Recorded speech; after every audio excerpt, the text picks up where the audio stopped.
o dinheiro dele vai tudo para a igreja. Porque, ó, aí quando eu falei, você tem os 7, são 4 oficiais, mas tem igreja que tem culto 7 dias da semana. Aí na segunda-feira tira oferta, na terça tira oferta, na quarta tira oferta, na quinta tira oferta, na sexta tira oferta, no sábado tira oferta, no domingo tira oferta. Aí na segunda tem a campanha da prosperidade, na terça tem a campanha da vitória, na quarta tem a campanha da casa própria, na quinta tem a campanha de você ser mais santo diante de Deus. Cada campanha você tem que dar um X. Então, quer dizer, em todo momento você só é dinheiro na igreja. Só dinheiro na igreja. E quando sabe que você não tem dinheiro, você é só mais um no banco. Nada mais que isso. Se fizer um culto na casa das pessoas também lá, uma congregação na casa, como é que chama? Nem sei o nome desse negócio mais. Mas aí também lá tem que pegar ponto de pregação, né? É ponto de pregação. Lá também tem que pegar o dinheiro e levar para o pastor, ou lá fica lá mesmo? Não, leva tudo aí, por exemplo. Tem o tesoureiro que sempre acompanha, né? Tem o tesoureiro, é o outro, o sócio. Entrega o tesoureiro é o sócio. Ele acompanha tudo, né, irmão? Ele acompanha tudo. Ô, irmão, vai... tem um irmão Darcy que eu gosto. Tem um irmão Darcy que eu gosto muito dele. E o irmão Darcy diz que quando vai contar a oferta e o dízimo, sempre vão 2, porque o pastor não confia em ninguém, que aquilo tudo para o pastor é ladrão, porque ele é ladrão e acha que todo mundo é ladrão. Então sempre vai 2 para contar o dízimo, para um não roubar o outro. Isso é uma imaginação do Darcy ou isso é verdade? Não, isso é verdadeiro. Isso é verdadeiro. Na conferência do dízimo, vai o pastor, o tesoureiro. Hoje eles têm um representante financeiro da igreja. Hoje já são 3. O pastor oficial, né? Toma conta da igreja. Tem o tesoureiro da igreja e tem o representante financeiro da igreja. São 3 hoje. Aí todos assinam e embolsam, né? Eles dizem que é para evitar de ter o roubo, né? Entre aspas, né? Que sempre tem, né, irmão? Sempre tem. Outra coisa, a questão envolvendo a parte social, pastor, irmão Bebenézer. Eu pergunto porque o senhor foi pastor um bom tempo. Quando o senhor era pastor, lá na igreja do senhor, aliás, não era sua, o senhor era um pastor, mas tinha obrigação com a igreja maior, né? A igreja matriz. Mas a igreja matriz brigava ou deixava o senhor pegar, por exemplo, uma coleta para comprar uma bolsa de comida, uma ajuda física para os irmãos? Podia dar de vez em quando? Ou a igreja principal não gostava muito disso? Como é que é a situação? Não, a igreja mantém um instituto social de ajuda. Ela tem lá a área social da igreja. Então, toda igreja assim, de porte, que já tem um porte aí de 10 mil reais acima, ela tem no fundo da igreja tipo um mercadinho lá para atender as famílias que eles falam que está em necessidade, né, irmão? Mas ali ele gasta ali 500 reais, 600 reais para manter ali uns pacotes de arroz e feijão e o resto eles embolsam tudo. É uma malandragem terrível, só para enganar o governo, enganar a turma. Não, mano, precisou, vai lá que a igreja atende. A igreja dá para você uma cesta básica. Dá! Uma cesta básica, mas chega lá, como é que você vai receber aquela cesta básica? Ó, irmão, a igreja aqui, ó, os cuidadinhos dos irmãos ajudam para manter aqui essa área social aqui. Então hoje nós estamos dando uma cesta básica por irmão. Mas o irmão tem que procurar um emprego, o irmão tem que se virar. O irmão não pode botar aqui de novo para pegar. O irmão é um servo de Deus. O irmão pertence a uma igreja que Deus tem abençoado, que Deus está presente aqui. Não pode estar faltando nada por irmão. Se o irmão voltar aqui, é porque o irmão está em pecado. Tem alguma coisa acontecendo com o irmão. Aí o camarada, com vergonha, ele não volta lá nunca mais. Porque se ele voltar, ele está em pecado. Então, quer dizer, é uma ajuda, entre aspas, só para enganar cego. E aí também o cara é humilhado, ele tem que se humilhar para poder receber? Com certeza. Com certeza. Eles deixam sair mais para pessoas assim que são visitantes, né? Que eles vão fazer virar gado, né? Eles começam a atender essas pessoas aí. Mas para crente já velho, eles não gostam, não. Porque para que o cara não tá com Deus não tá abençoando o cara, que o cara tá com o diabo, o cara não tá santo, o cara não tá firme. Então eles inventam um monte de problema aqui pro cara não ficar na teta da igreja, né? Ô, irmão, outra questão envolvendo a igreja religiosa, que é muito comum ocorrer em todas elas praticamente, é a Santa Ceia. Lá quando o irmão era pastor, tinha a celebração da Santa Ceia e o pastor achava que a Santa Ceia era algo divino, era uma solenidade, vamos dizer assim, que era obrigatório fazer mesmo? Ou só os membros são iludidos?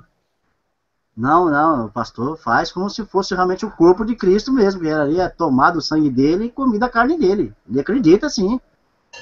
Né? Acredita, claro. Ele é... Até porque muitos dos pastores são feitos lá dentro mesmo. E quando ele não era pastor, ele era do banco. E quando ele era do banco, ou ele nasceu lá no sistema, ou o pai que trouxe, a mãe que trouxe, ou ele veio numa situação ruim, supostamente recebeu uma cura, então ele começou a investir na igreja, foi se dando bem até chegar pastor. Então ele acredita em tudo naquele sistema todo, ele acredita assim. Aí na hora de ministrar, na hora de ministrar a ceia, ele está crendo que ele está ali, representante do Messias, para fazer ali, entre aspas, né? Fazer a cerimônia da ceia. Então, o pastor... Aí usa Coríntios 11, né? Faz uma palestra sobre Coríntios 11 ali, né? Olha, se você não tá santo, irmão, não participa, porque vai te levar pro inferno e tal. Aí faz toda uma técnica que tem pra esse assunto aí, né? Até fala coisa que nem existe ali, de levar pro inferno. Então, irmão, exatamente. Eu esqueci que ia falar, pô. Perdi aqui o fio da meada. Era da Santa Ceia, mas esqueci. Não, que eles acreditam sim, fielmente, que estão servindo ali o corpo e o sangue de Jesus. Eu lembrei. Eles acreditam fielmente nisso. O pastor, então, na verdade, antes pelo de ser pelo menos eu acreditava, né, irmão? Uhum. O pastor, antes de ser um produtor, ele é um consumidor, então, desse produto. Então, ele nunca disse que é um consumidor. Ele é o cara que sempre vai acreditar em tudo aquilo que ele prega, porque antes de ser um produtor, ele era um consumidor. Antes de ser o ativo, ele era o passivo. Então ele vai continuar sempre sendo passivo dele mesmo. Tipo assim, acreditando naquilo que ele prega. Com toda certeza, irmão. Mas quando lê que o Criador não habita em templo feito por mão de homens, como é que fica a cabeça do pastor? É que eu não entendo, pastor, quando ele é um troço desse. Irmão, a própria palavra já não fala que meu povo padece por falta de conhecimento, e errais porque não conheceis as escrituras. Eles não entendem o texto está claro. O Eterno não habita em templos feitos pela mão dos homens. Tá lá, o texto está claro. E quando está lá em Atos 2, na descida do Pentecostes, está lá claro. E todos entenderam nas suas línguas. O árabe na sua, o judeu na sua, o grego na sua, o fulano na sua. Não está falando em momento algum de língua dos anjos. Eles não falam que lá foi a descida do Espírito Santo, todo mundo fala língua estranha. E o povo, mesmo lendo o texto, eles não compreendem, irmão.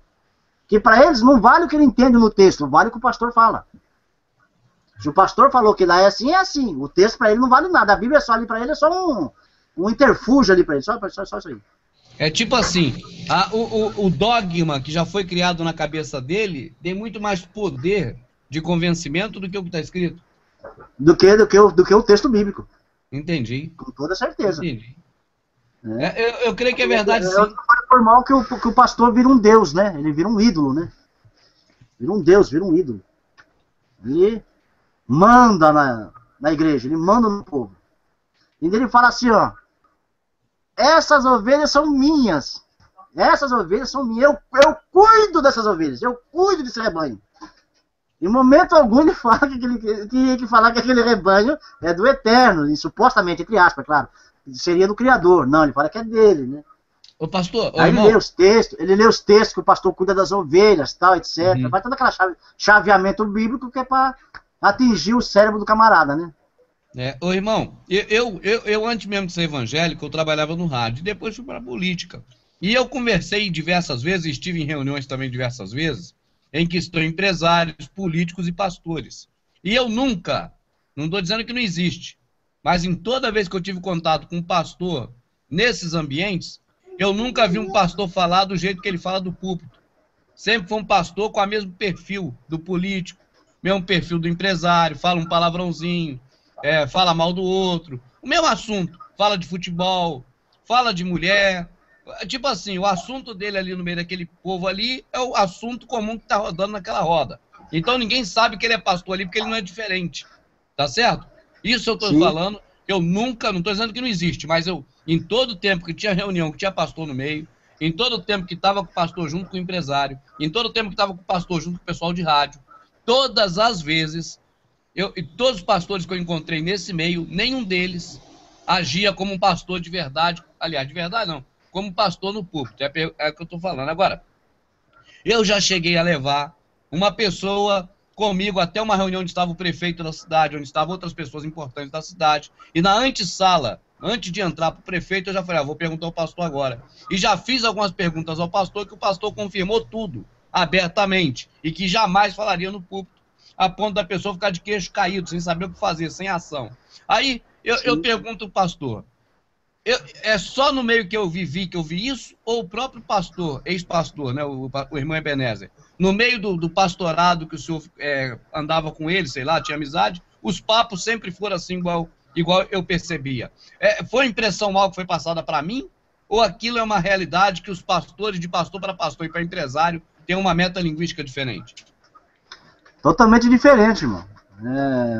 Hoje, para você trabalhar numa igreja, você tem que fazer até curso de marketing, para irmão ter ideia. Véio. Então, como eu falei pro irmão, hoje o crente de banco é só um produto, é só uma mercadoria, né? O púlpito é um balcão e você é um vendedor. Aí, na relação interna entre os obreiros ali, que participam daquilo ali, um pastor chegar pro outro e falar assim, quanto foi seu mês? Quanto deu pra sair no mês do irmão esse mês? O irmão fala, só tirei uma mexaria, tirei 5 mil só. O outro fala, não, aquela igreja já tá com nada, rapaz. O mais que eu fiz, eu tirei 8 mil. Então, sabe? Só um mercado, irmão. É só um mercado. Hoje o que existe, púlpito e banco, é só mercado espiritual. Nada mais. Como assim? Eu viso aqui o meu marketing, eu tenho um compromisso com a matriz, jogo pra matriz o que é dela e o resto eu tenho que trabalhar pra mim. Ele tem como trabalho mesmo. E no trabalho cada um quer tirar o melhor pra si, né, irmão? É um marketing. Irmão, a denominação que eu participei, nunca fui pastor nem cargo nenhum. Era da SEADER, Convenção das Assembleias de Deus do Rio de Janeiro. E a SEADER disse que me apoiaria para vereador. Na última campanha que eu fiz foi em 2008.